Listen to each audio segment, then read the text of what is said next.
Hi and welcome to Rose Red Homestead, and thanks for joining our community of people who are interested in increasing self-sufficiency and food security and emergency preparedness.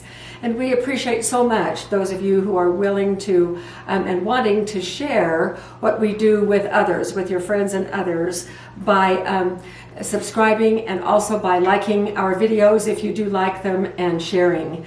And so we deeply appreciate that and invite you to do that today too if you would care to. Today we are going to do part 2 of First Lessons in Bread Baking, and I'm really excited to get started on this, and so we'll do that in just a moment when we come back.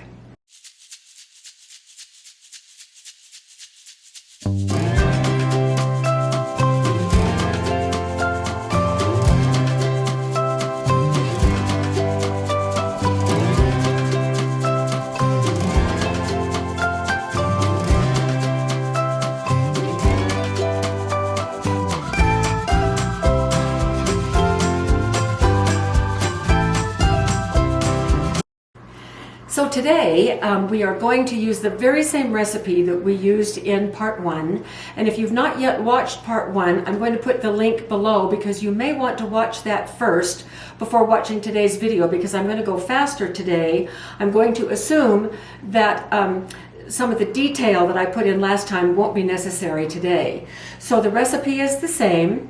However, what we are going to do, and by recipe the same, I mean the amounts are the same. We're going to start with half white and half wheat flour to see how that can make a difference.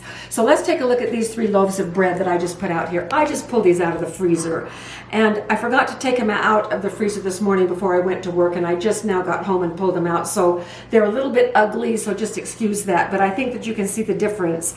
This is one of the loaves that we baked last time, and it was beautiful and smooth on the top. It's all frosty now. This is one similar to the ones that we're going to bake today. This is half and half. This one is 100% whole wheat. You will notice that it does not have the lift that these other 2 do. So this is all white. This is a little bit more brown, and maybe you can see some more texture. And this is very textured because it is all 100% whole wheat. So we're going to go off camera for a second while I put these back in the freezer, and then we're going to talk a little bit about wheat. This is wheat, whole grain wheat. We store this long term, and because I have a wheat grinder and can grind it into flour, that makes it very, very versatile. So we are going to just grind up this whole grain into flour. Now this flour is also made from wheat, but they remove some of the pieces of this wheat kernel. They remove the endosperm and the germ. And then this is not bleached, but other flours, other white flours like this are bleached. It just goes through another process that takes a little bit of the brown out of it, and so it's a little bit whiter. Now, what are the pieces that are in here that don't go over here? It is the endosperm and the germ. Now, my wheat grinder is sitting right here, and it's 40 years old. They don't even make this brand anymore. It's a Grindal. You can hardly see the name on it because it's so old. But I'm going to put a few grains right here. You just put the grains in the top, and then I'm going to turn it on. And it has if you're going to be getting a mill, be sure that your mill goes from fine to coarse. I have mine set on the finest.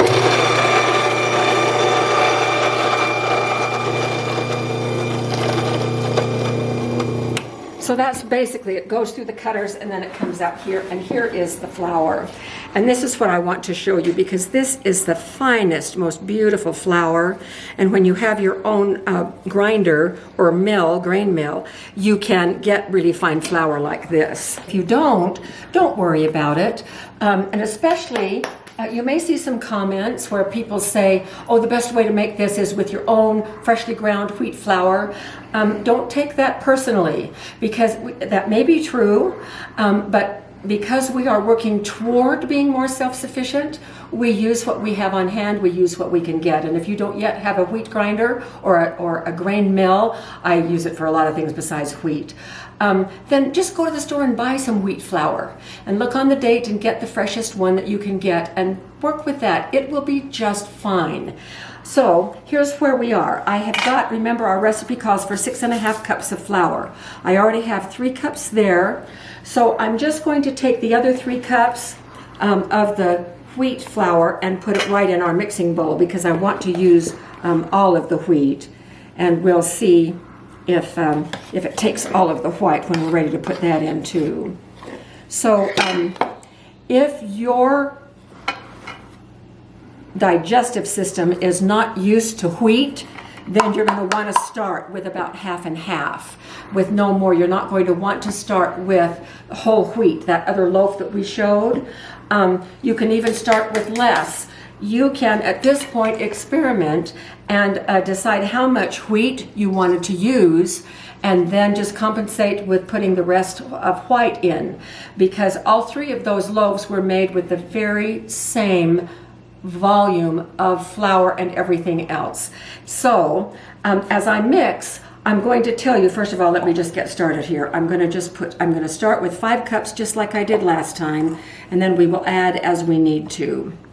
Okay. So why wasn't that wheat loaf, 100% wheat loaf, why wasn't it as tall as the others? Here's the thing about wheat. When we take the whole kernel wheat and grind it up, we've got the endosperm and the germ, and those are like very sharp little shards when they get ground up. And think of them as little razor blades, if you like, because when we get the yeast in the dough and we're wanting the gluten to develop and the gas to fill in those little gluten pockets, what happens is, as the swelling starts, the movement of the flour and those little razor blades from the wheat slice through the gluten. And so the pockets can't form as well. That's why we use half and half here. We'll get a pretty good rise out of this, but once you use 100% wheat, you don't get nearly as good a rise. It tastes wonderful. It just is not light and airy like these are. Okay, I'm now going to add 3 tablespoons of sugar, and remember that sugar is food for the yeast. I have 2 tablespoons of yeast, and this is instant yeast. We talked about that in our first lesson, and I add it dry.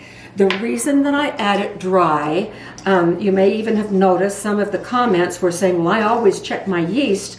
I add a little bit of water to it just to make sure it's going to froth up, water and sugar, to make sure that it's going to froth up, because I want to be sure that it's good. Okay, so that's fine. People can do that if they want to. I'll tell you why I don't do that, especially with instant yeast. It doesn't need it, for one. And for the second thing is that you are using some of the power of that yeast to see if it is okay. Because every time that yeast froths, then it's losing some of its power to froth for the next time. And so that's why I'm a little careful. Here is 1.5 teaspoons of salt. Now we're going to add the 2.5 cups of water and the 3 tablespoons of oil. Remember, the temperature of the water is critical. If you have a thermometer, it should be between 85 and 90, not more than 90. Otherwise, it sets the yeast off to work too fast. I use the wrist method. Against my wrist, I can just barely even feel it. The temperature is very close to my skin temperature, just a little slightly cooler, and that puts you in the neighborhood. So I'm just going to add the water all at once, and now I'm going to add the oil, and we're going to start the mixing process. And just like last time, I get in here with my hands. It's the only way that I can really tell whether things are being dissolved appropriately, and I can feel the texture. Now, this wheat absorbs less water, so it means that it's going to take a little bit more of the flour, I'm guessing. Okay, now remember, we do a caterpillar and then we do a fold. So this is the mixing. I'm feeling with my fingers. I can feel the salt. And the caterpillar, this is way too mushy, so I'm going to be putting in some more of the flour. And remember that with bread, we start off with what the recipe says, but we only add flour as needed because it depends on a lot of things, including the types of flour we are using in our mix, and also it depends on the humidity in our kitchen.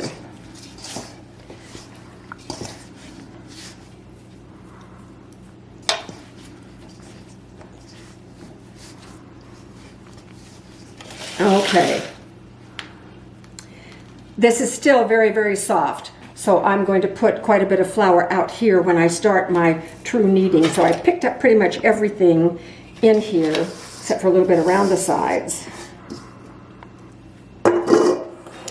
And I'm going to start the kneading, and this is still very soft.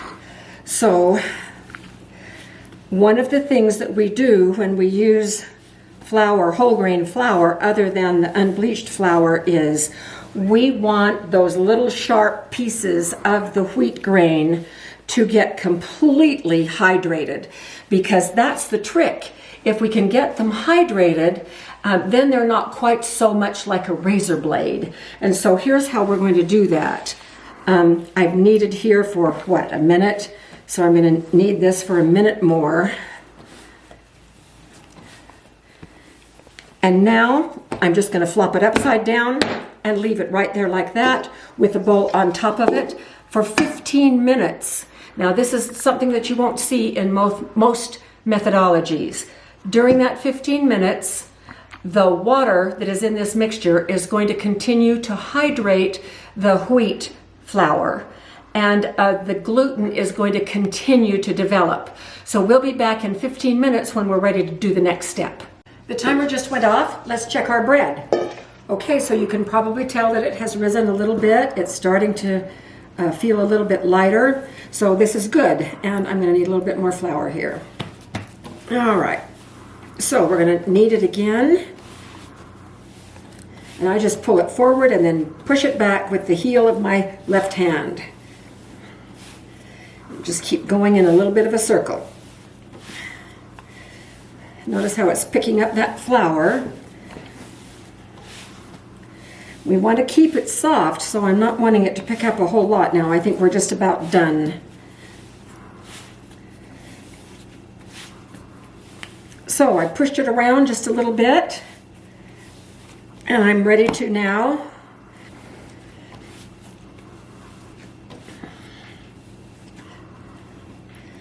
all right, I kneaded that for about 1 minute, and now I'm going to let it sit for another 15 minutes. Now it's about this big around, so we'll see what happens in 15 minutes. Here we go. Oh my. Now look how big around it is. Whew. Okay, so it's still very soft. We want it soft, so I'm not going to try not to work too much more in. And all we're going to do here is I'm going to knead it one last time for 3 or 4 times, or 5 or 6, till I feel right about it. Okay, that's about right. All right. Feels like a soft marshmallow, just like how we want it. So now we're ready to go ahead and let it proof for the first time, official first time, because the previous times were to hydrate, get that wheat flour hydrated. So I have covered this inside of this bowl with oil, so I'm going to put it top down and run it through the oil and then flip it over. And you can see that shiny side right there with the oil. And I'm going to cover this bowl so I don't have to use plastic wrap. I'm just going to use a grocery bag, and we're going to let this rise or proof until it's almost double. And my yeast has been working so well that it has not been taking more than about 30 minutes. But don't judge your time by my time. Let the dough tell you when it's ready. And you'll know because it'll be not quite double. And that's when we want to then shape the loaves, which is what we will do next. So it was only 25 minutes and I happened to walk in and look at this. It's already way up. Now, if it ever happens that your bread overproofs, you still should have enough yeast if you haven't done the let it froth at the beginning thing to punch it down and do it again. We wouldn't need to here because we are going to punch it down. But once they're in the loaf pans, if they are overproofed, you can just reshape them and start again. So don't be afraid to do that. Okay, so here we go. We're going to knock the gas out of these, out of this, and then we're going to put it into 2 rectangles. Now with this recipe is so versatile that you can try, if you don't like wheat and you like rye, then do it with rye or whatever grain you wish to use. But like I said, don't use 100% grain until you've gotten your GI tract a little bit used to it. And I could use my scale if I wanted to.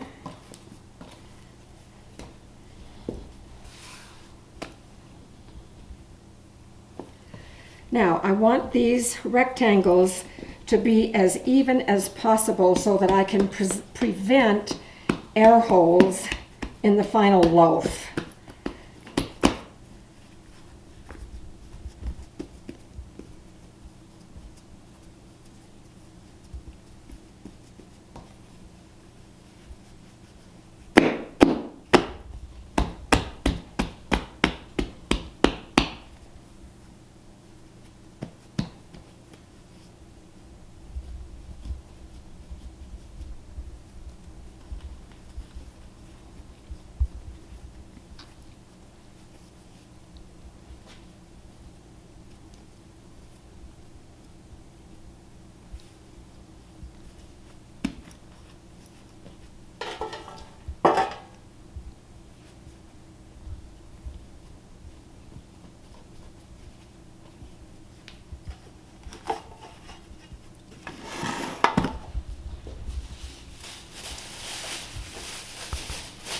All right, we're going to cover these, let them proof until they have just come up barely over the pan a little bit. They've crowned the pan is what that is called. So we'll let them come up over that edge and then we'll get them in the oven. Okay, see you soon. These have crowned and we're going to test to see if they are proofed enough. So I've just floured my index finger and I'm going to do a little poke about 1/2 inch in. If it comes back out slowly like that, that means it is done. If it pops right back out fast, it is not done. These will go in the oven. I'll check them after 20 minutes, but I will probably let them bake about 30 minutes. But we'll be able to test that they are done because I'm going to take the temperature. So we'll see you back then. It took these 35 minutes to get up to 200 degrees, and I just poked a little hole in one of them and took its temperature. And this is such a handy tool to have when you are baking bread so that you know that it is really done and it doesn't get gummy on the inside. So these turned out really nicely. The color is really good. The bottom is nice and done. And let's check the crumb. And I know you're going to make fun of me if it is wholly on the inside. So let's see.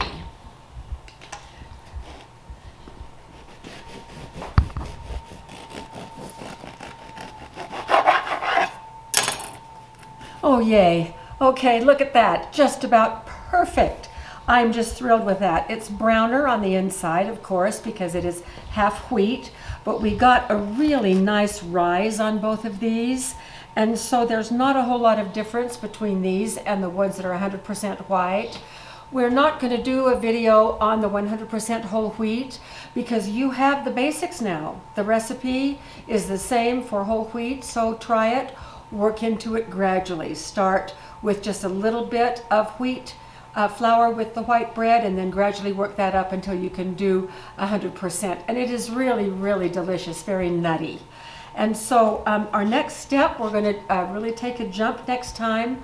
We're going to be doing a multi-grain that has some very interesting ingredients in it. I think you'll be surprised at some of the things that we're going to be putting in that recipe. And then that one will be followed by a video on making rye bread. Rye can be a little bit tricky, so we'll learn some tricks on that. And we may even fix a Reuben sandwich at the end of that video to show you one of the delightful things you can do with rye bread. So we will continue this series for a few more videos, and then we'll move on to some fancier things. So thank you for joining us, and we will see you at our next video.